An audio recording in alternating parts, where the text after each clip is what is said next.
because straight away, what we do see is that we have a physical component for neshama, breath, okay? But we also have non-physical components like inspiration and especially spirit. One of the others is soul, which is another word and which has a lot of interrogation around it, as we know. And it's actually in that same verse where the Hebrew is another word, nephesh, which is a word that you probably are aware of. So straight away, we have to understand, or we have to try and come to the understanding of what the story of Neshamah is. So cut a long story short here, what we want to do to find the story, because if we begin to extrapolate or begin to imagine, we're going to go way off course.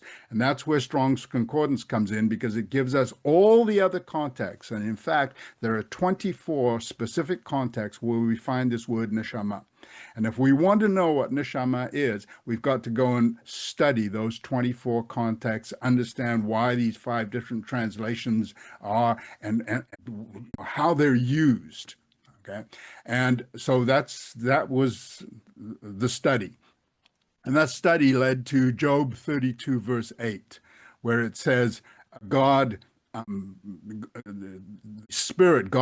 the spirit, the ruach, and also his neshama, his breath, which gives us humans understanding. And so this is what the neshama does. It gives us understanding. It gives us comprehension. It gives us the ability to perceive. And when we go into the word for understanding, bain in Hebrew, once again, using the concordance. Now, I just want to say something about this. The concordance doesn't tell us the meaning. The concordance simply tells us what 50 scholars, the translators of the King James Bible, what they translated it to. And these were scholars. So it's giving us these different translations. And there, again, I don't remember how many, but there are probably 20 translations for bain and for understanding.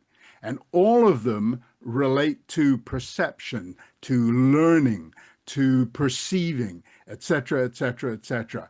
And that is what neshama gives us. Now, I'm going to do a little jump here to get to, because otherwise it's going to take too long. What neshama is, it's consciousness. And that is what Genesis 2:7 says. Right? And the consciousness that God imparted to that first human is his neshama. So it's God's consciousness. Okay? And I listened to one of your podcasts, and when you said, or at least my understanding was, the divinity in us. From this point of view, yes. And that's what's incredible. We have this divinity of this neshama, God's neshama in us, God's consciousness in us. All right? And again, cutting a long story short here, that's what makes us in the image of God.